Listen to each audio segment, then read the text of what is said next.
주님의 은총과 평화가 오늘 현장과 영상으로 함께 예배하는 모든 분들 위해 가득히 뜨시기를 바랍니다. 우리 가까이 계신 교우들에게 함께 예배함이 기쁨입니다. 이렇게 인사를 한번 건네보도록 하겠습니다.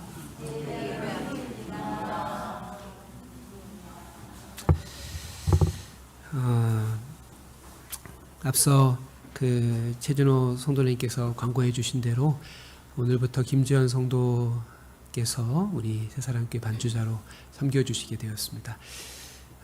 오전에는 다른 교회에서 반주를 하고 우리 교회 반주를 하고 오후에는 본인이 섬기는 기름교회 청년부 반주를 또 하게 됩니다. 주일에 3번 반주를 하고 또 주중에는 약학 전문대학원 학생으로 계절학기를 지금 듣고 있는 중에 있습니다. 네.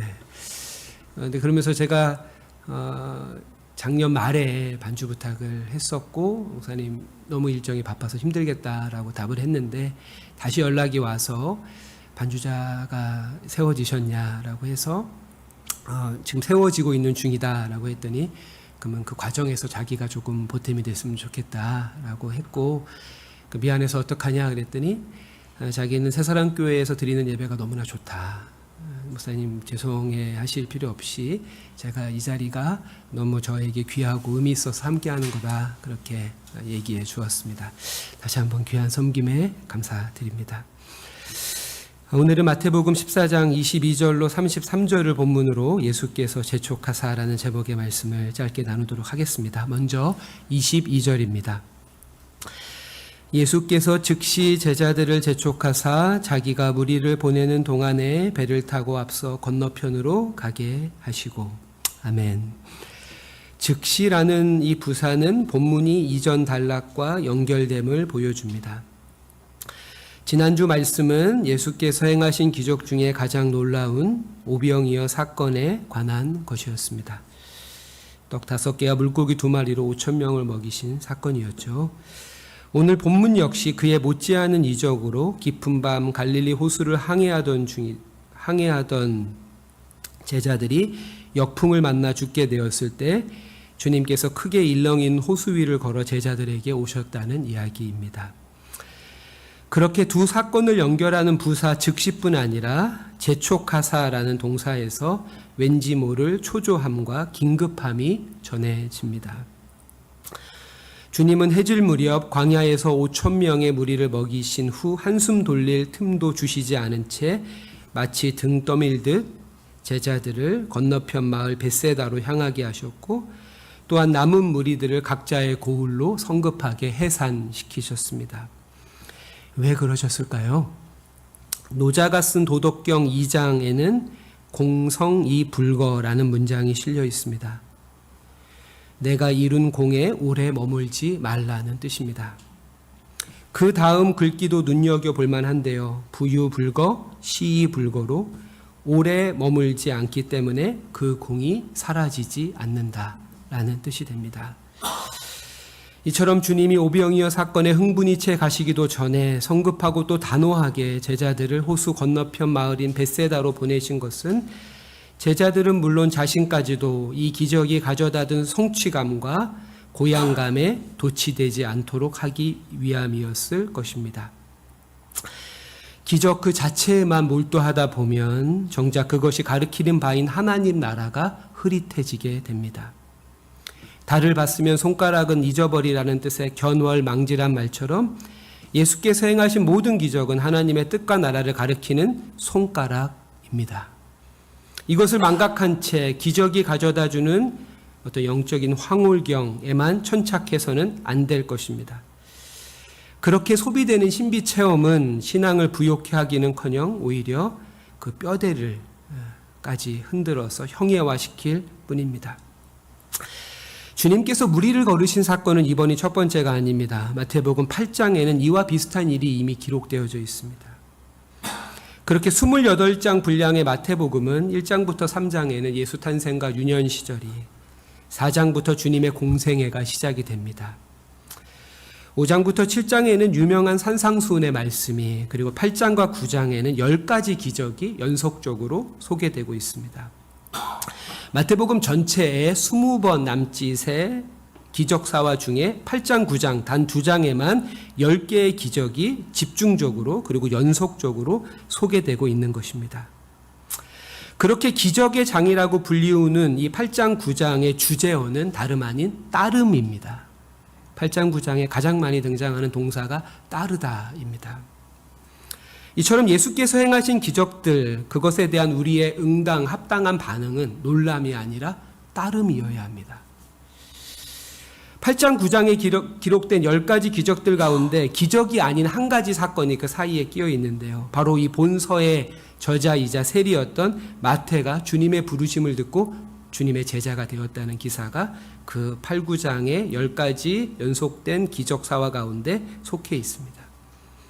마태를 향한 부르심과 이에 대한 순종으로서의 따름이 연속된 이적사화 가운데 위치하면서 기적의 목적은 제자로의 부르심과 따름이라고 하는 것을 강조하고 있습니다. 그렇게 주님의 기적이 우리에게 일깨워주는 제자도의 본질은 무엇일까요? 마태복음 8장과 9장에서 주님은 첫 번째 3개의 기적, 즉 한 나병 환자와 백부장의 하인 그리고 베드로의 장모를 치유하신 뒤에 이런 말씀을 제자들에게 하십니다. 마태복음 8장 16절로 17절입니다. 제가 200주년 기념 성경으로 읽도록 하겠습니다. 저녁이 되자 사람들이 귀신 들린 이들을 많이 예수께 데리고 왔다.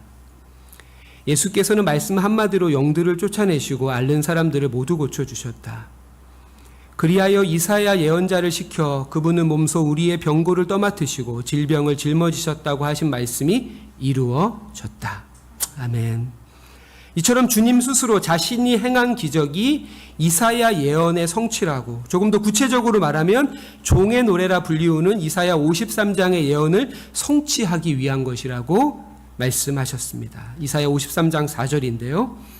제가 역시 200주년 성경으로 읽도록 하겠습니다. 그렇지만 그는 우리의 병고를 메고 갔으며 우리의 고통을 짊어졌다. 그런데 우리는 그를 벌받은 자, 하나님께 매맞은 자, 천대받은 자로 여겼다. 아멘. 이와 같이 주님께서 행하신 기적은 그리스도의 순환과 죽음을 통해 완성될 하나님의 구원을 미리 보여주는 그림자입니다. 지난주 살펴본 오병이어 사건 역시 그러합니다. 광야에서 오병이어 잔치의 절정은 십자가 처형을 앞둔 시간 주님이 제자들과 나누셨던 마지막 식사를 연상시킵니다. 마태복음 14장 19절과 마태복음 26장 26절을 제가 연이어서 읽도록 하겠습니다. 무리를 명하여 잔디 위에 앉히시고 떡 5개와 물고기 2마리를 가지사 하늘을 우러러 축사하시고 떡을 떼어 제자들에게 주심에 제자들이 무리에게 주니. 마태복음 26장 26절입니다. 그들이 먹을 때에 예수께서 떡을 가지사 축복하시고 떼어 제자들에게 주시며 이르시되 받아서 먹으라 이것은 내 몸이니라 하시고. 아멘.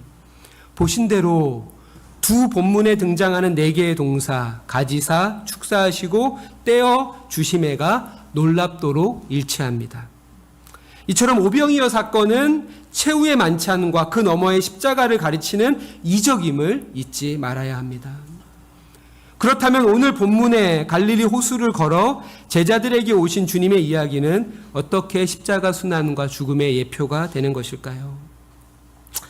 먼저 본문의 이적 사건을 독립된 것으로서가 아니라 전후 맥락 가운데서 그 뜻과 의미를 살필 필요가 있습니다. 이는 오늘 본문에만 국한하지 않고 모든 성경을 관찰하고 묵상하는 사람들에게 요구되는 기본적인 태도입니다. 내가 처한 상황에 맞춰서 타로 카드나 포춘 쿠키를 뽑듯이 성경을 읽어서는 안 됩니다. 성경을 하나의 이야기로 읽으면서 그 안에서 내 삶을 반추하고 성찰해 가야 합니다. 오늘 본문인 마태복음 14장은 예수께서 그 고향 나사렛에서 배척을 당하시는 일로부터 시작이 됩니다. 그리고 주님의 소문이 지역의 분봉왕이던 헤롯 안티파스에게까지 전해지게 되는데 그는 수개월 전에 주님의 길을 예비하던 신실한 주의 종 세례 요한을 참수한 장본인입니다. 이처럼 요한의 비극적 죽음은 예수로 하여금 우리 자기 자신 앞에 놓여 있는 운명에 눈을 뜨게 합니다.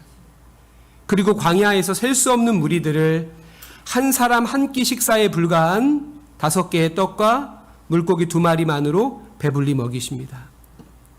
이는 한 사람 예수의 죽음을 통해 그의 살과 그의 피를 먹고 마신 모든 이들이 죄와 죽음으로부터 의와 생명의 나라로 옮겨질 것임을 일러주시는 것입니다. 그래서 요한복음은 오병이어 사건 이후 가버나움 해당에서 하신 주님의 가르침에 대해서 다음과 같이 기록하고 있습니다. 우리 요한복음 6장 55절로 57절을 한 절씩 교독하고 마지막 57절을 같이 한번 함께 읽겠습니다. 내 살은 참된 양식이요 내 피는 참된 음료로다.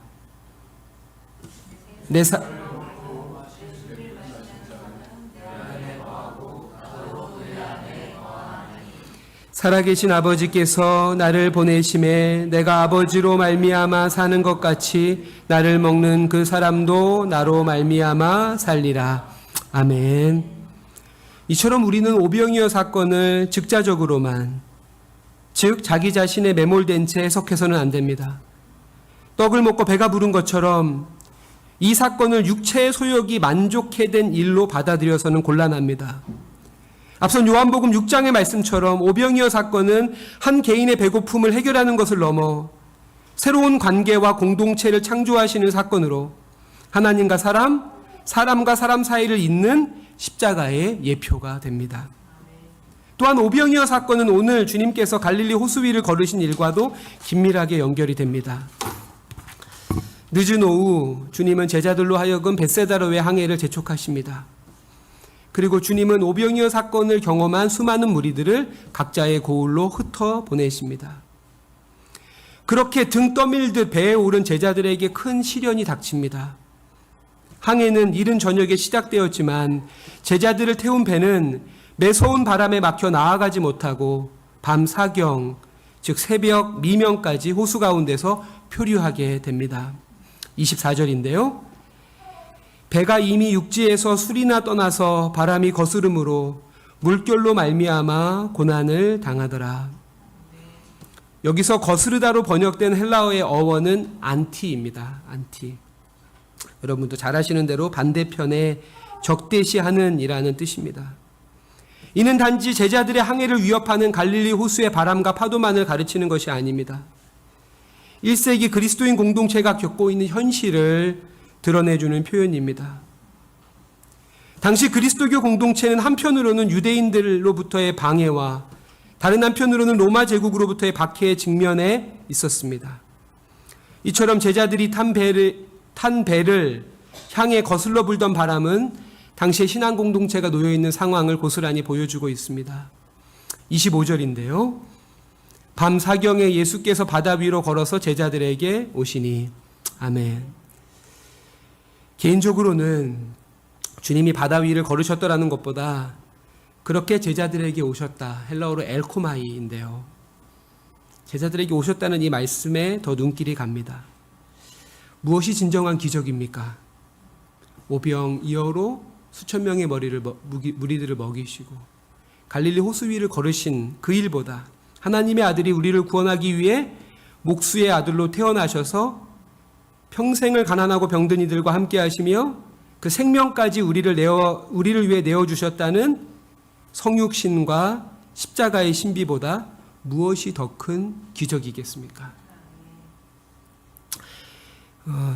겨울방학을 맞이하여서 아이들하고 독서교실을 하고 있습니다. 샬롯의 거미줄이라는 책을 읽고 있는데요. 샬롯이라는 거미와 윌버라는 돼지의 우정을 다룬 책입니다.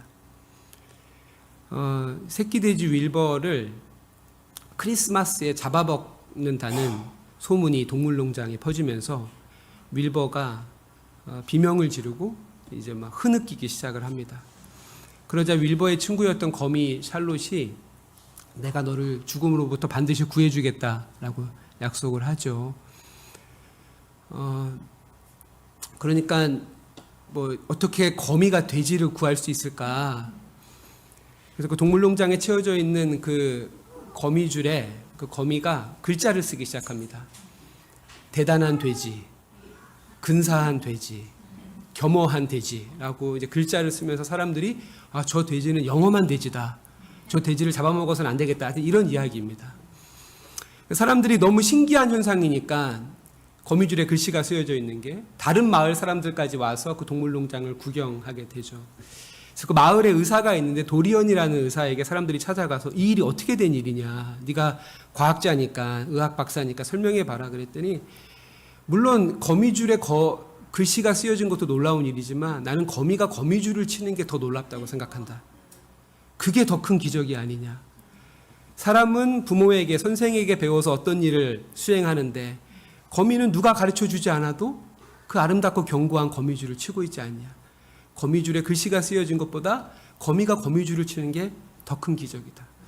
오늘 본문이 말해주는 더 큰 기적은 주님이 무리를 걸으셨다, 떡 5개와 물고기 2마리로 5,000명을 먹이셨다라기보다 주님이 사람이 되셔서 사람 중에 가장 가난하고 병든 모습으로 사시고 그렇게 자기의 목숨을 인간을 위해 내어주셨다는 바로 이 사실을 우리가 잃는다면, 그 사실을 잃어버린다면 이 기적은 우리에게 아무런 의미가 없을 것입니다.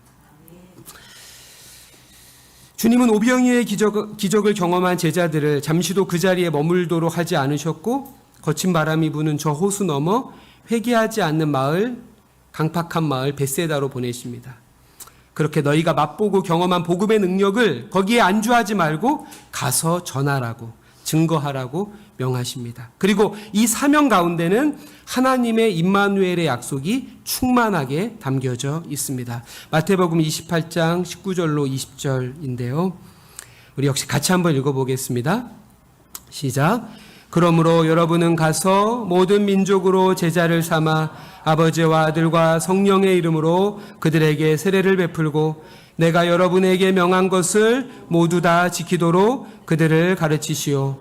보시오, 나는 세상 종말까지 어느 날이나 항상 여러분과 함께 있습니다.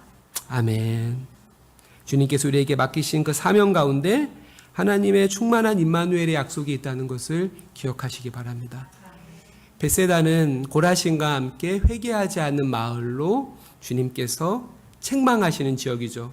오병이어 사건 이후에 흥분하고 아직 영이 가시지 않는 그 제자들을 회개치 않는 벳세다로 보내지는 것처럼 잔치의 자리, 기적의 자리에 머물지 말고 너희들에게 냉대하고 무관심한, 하지만 복음이 필요한 그 자리로 주님께서 그 제자들을 재촉하신 이 이야기를 마음에 담으시기를 바랍니다. 말씀을 마무리하겠습니다.